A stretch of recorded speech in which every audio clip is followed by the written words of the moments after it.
on-time liftoff of the Delta IV Heavy rocket. On your screen, you were seeing a live telemetry view animation of the rocket on its flight path. So things are looking pretty good at this moment as we're in a coast phase right now. And we'll go back to Marie Lewis for more on NASA's Parker Solar Probe. Marie? All right, thanks, Josh. And I don't know about you, but here in the studio, we could feel the rocket rumble. And I know for our folks here on the TV side, that never gets old. We have Tori standing by now with a very special guest. We've been talking about him the whole show. And Tori, we can't wait to meet him. Please introduce us. Thanks, Marie. I do certainly have a very special guest with me, Dr. Eugene Parker himself. Dr. Parker, you just watched the launch of the mission that bears your name. What was that like? Well, I really have to turn from biting my nails and getting it launched to thinking about all the interesting things which I don't know yet and which will be made clear, I assume, over the next 5 or 6 or 7 years. It's a whole new phase, and it's going to be fascinating throughout. I'm anticipating that the results will turn up basic information on why the corona of the sun is at 1,000,000 degrees. That accounts for the acceleration of the solar wind. I'm just waiting for the data now, and the experts can get busy and sort it out because there's an awful lot of data coming in, or will be a lot of data coming in. All I can say is, wow, here we go. We're in for some learning over the next several years. That's right. So we'll definitely be anxiously awaiting that data and research. I also hear that this is the very first launch that you were able to witness with your own eyes. Is that right? That's right. The video, of course, has supplied all of us with views of rocket launches, but somehow when you're looking at the real thing, it's quite impressive. Nothing compares to the real thing, I would think. Yeah, it's a little like the Taj Mahal. We've all seen pictures of the building and what a graceful structure it is. But if you happen to be in India and stop by that way, there's the real thing, and video and paintings and so forth just don't catch it somehow. Your mind is in a different state when you're looking at the real thing. Well, we are certainly all honored to have you here with us this morning. Thank you so much for joining us. My pleasure. Marie, we'll go back to you. All right, thanks, Tori. So great to have him here on the show. Understanding the sun will give us valuable information for future space missions. Mike Riskovich from Johns Hopkins Applied Physics Laboratory is live on set now with NASA Edge's Blair Allen. Blair? Thanks so much, Marie. Listen, I got to tell you, I'm very excited, but I want to know, did you get out and see the launch, witness it firsthand? Oh, yeah, I'm really excited. I had to run outside, and it was an absolutely beautiful night. The shock waves rolling over you, the beautiful sight of those 3 boosters rolling in. We could see it a long way. We could actually see the burnout, which was at about T plus 4 minutes, so really exciting night. Now, what you work with primarily at the Applied Physics Laboratory is space exploration. How does a mission like this, we know the valuable science that it's going to get, but how does this help other missions with regard to space exploration? Well, this is going to be a really big deal, not just for space exploration, but people on Earth. We're going to get a lot of new knowledge, which is going to help predictions and warnings of severe solar events that can take down the power grid or other pieces of our technological society. And then as we go ever more further into space, robotically or human, it's important to be able to get better forecasts and warnings for the operators of the robotic spacecraft and the people that go there. Today we're kind of like the mariners were in a few hundred years ago, where you didn't get warnings of hurricanes, and we want to be able to provide those warnings so we can keep people and hardware safe. Yeah, exactly. Keeping our hardware safe, and all those future missions we have, and even some of our current missions will be able to help them as well. Yes. No doubt. We try to design to withstand the harshest environment, but it's always worthwhile to have a good warning and know when you got to hunker down and play things safe until the storm blows over, so to speak. Yeah, exactly. Well, I appreciate it. Thanks so much for coming off console to be with us for a few minutes and answer some questions. We look forward to getting great things from Parker Solar Probe. Thanks. We look forward to it too. We got a starting line and a finish line. Finish line for the development team and the launch team, and the starting line for the science team for 7 years of discovery. So, Awesome. Thanks. Yep. Back to you, Marie. All right, thanks, Blair. So how do we get close enough to the sun to actually sample its incredibly hot atmosphere? It's complicated, but NASA's Tori McClendon caught up with Dr. Nikki Fox, project scientist for this mission, to help illustrate Parker's path. Thanks, Marie. Nikki, thank you for being here. You're welcome. So there's so many fascinating things about this mission. One thing that I find particularly interesting is the unusual orbit that Parker's going to take once it launches. Can you explain that? Yes, once we're in space, it's a very busy first couple of weeks for us. We have to get it commissioned and all ready to go because just 6 weeks after launch, we encounter the planet Venus for the first time. We use Venus to give us a little gravity assist. Basically, it's like a little handbrake turn and it focuses our orbit in towards the sun because we don't want to be dragged around in any way or influenced by the Earth's orbit. And so during our 24 orbits of our 7-year mission, we actually will do these flybys of Venus another 6 times. And each time, as you can see from this animation, our orbit is getting smaller and smaller until those final 3 orbits, we are at our final closest approach. Speaking of closest approach, can you describe exactly how close the Parker Solar Probe spacecraft is going to get to the sun? Yes, at our closest approach, we will be 3.83 million miles above the sun's surface. And I realize that you just thought, million? That doesn't sound very close. Right. But the Earth and the sun are 93 million miles apart. And so if I put the Earth and the sun in the end zones of a football field, Parker Solar Probe would tuck and run all the way to the sun's 4-yard line, well in the red zone, knocking on the door for a touchdown, right by that goal line. Well, that sounds extremely close to me. So I'm sure that folks are now wondering, how is a spacecraft not going to burn up at the 4-yard line? We have a wonderful heat shield that we keep oriented between us and the sun. And so it keeps everything on the main body of the spacecraft nice and cool. It kind of creates a shadow.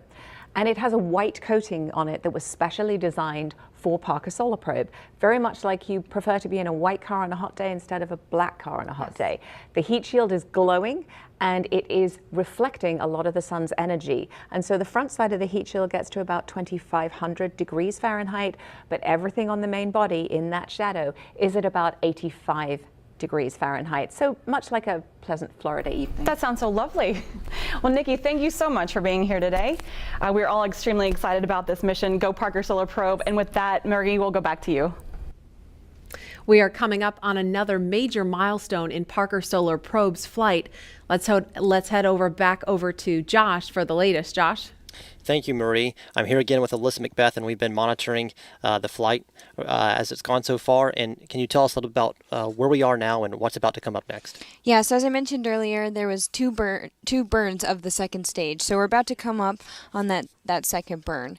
After that, the engines will light and we'll enter that phase, and then they'll cut off and we'll enter into a coast phase right before second stage separation. Then the third stage will ignite at approximately 37 minutes into the flight, and that will be our last and final burn before spacecraft separation. So we had a great launch on time this morning at 3:31 a.m., but there's still more work to do. There is. Before the spacecraft separates. Mm-hmm. And can you tell me what's next for United Launch Alliance? Yeah, our team is still working they're monitoring data in the launch control room and in Denver as well as here. Just looking to make sure everything looks nominal, that the booster performed. They're probably looking at data from the booster and make sure everything looked clear and good there. And as we continue through the flight, they'll continue to do that. Well, once again, you're looking at a live telemetry feed here. It's an animated feed that you see of the second stage. When the very top of it, you see NASA's Parker Solar Probe there, which is moving toward its separation time. And we just have confirmation of ignition of the RL-10 engine. And with that, Alyssa, thank you for joining us today, and thank you for a great launch. Thanks for having me again. Yes. Thanks.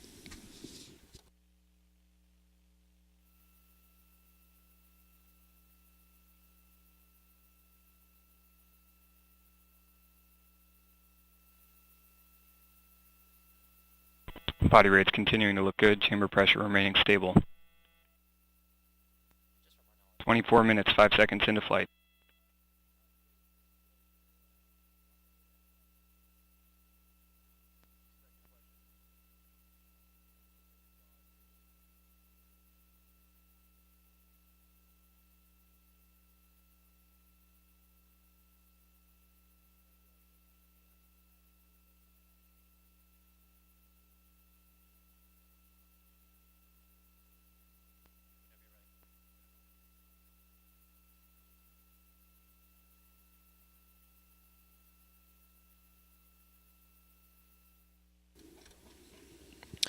We are at a mission elapsed time of 24 minutes, 50 seconds into launch. The second burn of the RL-10 engine you see on your screen from the telemetry feed that is updated in real time.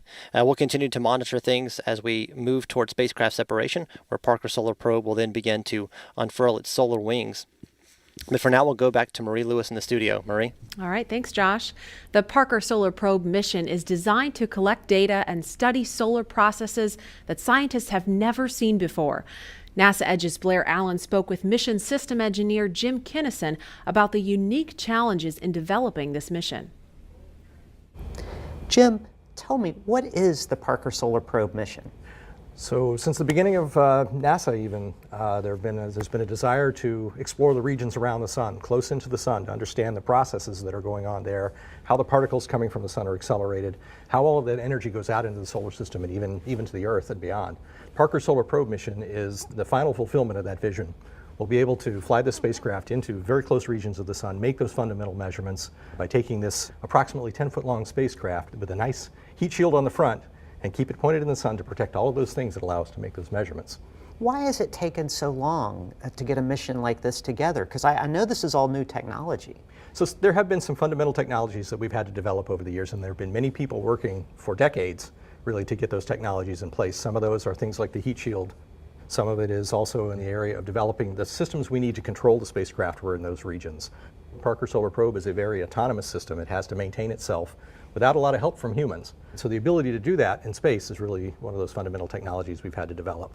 We've also had to develop things like cooling systems for solar arrays so that we can power the spacecraft when we're close to the sun and maintain those temperatures that allow us to continue to make the measurements. Couldn't you just use one really small solar panel for right when you get close and get all the energy you need? So surprisingly enough, we actually do that. When we get close to the sun, we actually take those solar panels and tuck them behind the shadow of the heat shield until only the very tips of the solar array are generating power. So it's essentially that idea, yes.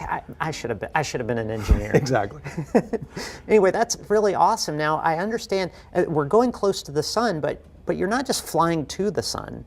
How is this mission oriented to get to the sun and get those measurements? You're absolutely right. It's actually a fairly complicated process to get there. We'll be launching at a very large rocket to give us a lot of delta V that allows us to take out a lot of the Earth's angular momentum so that we can sort of fall into the sun, but that doesn't get us there. We actually have to do a flyby of the planet Venus and use our gravity assist to take more angular momentum out of the system so that now we can make that first approach around the sun. We'll continue to make several more Venus flybys, and every time we do that, our perihelion, the closest approach to the sun, will get closer and closer to that point where we finally are seeing the science that we want to see. So how long is the Parker Solar Probe mission? It's about 7 years to get the final set of data that we want to get. We'll be making 24 passes close to the sun in those 7 years, starting out at about 6 months for each orbit, and then down to about 3 months per orbit by the time we get to the end of the mission. What happens after 7 years? I mean, are you going to get pulled into the sun, or could you operate beyond that if possible? Or we will likely at some point run out of propellant, and propellant is the thing that allows us to correct for momentum and to point the spacecraft. Once we run out of propellant, the spacecraft will actually start rotating just because of the natural forces around the sun and the pressure of the sunlight on the spacecraft itself. And surfaces of the spacecraft which are not supposed to see the sun will see the sun eventually, and so that will have all sorts of effects that we don't really understand, and eventually the spacecraft will join the dust cloud around the sun. See, that's why I asked the question, because Captain Kirk went around the sun and they actually went back in time. So I was just trying to find out if there was some extracurricular mission op that might send you back 7 years so you can get 7 more years of data. He had the advantage of having warp drive. We don't have that. Well, you know, something to put into development. That's right.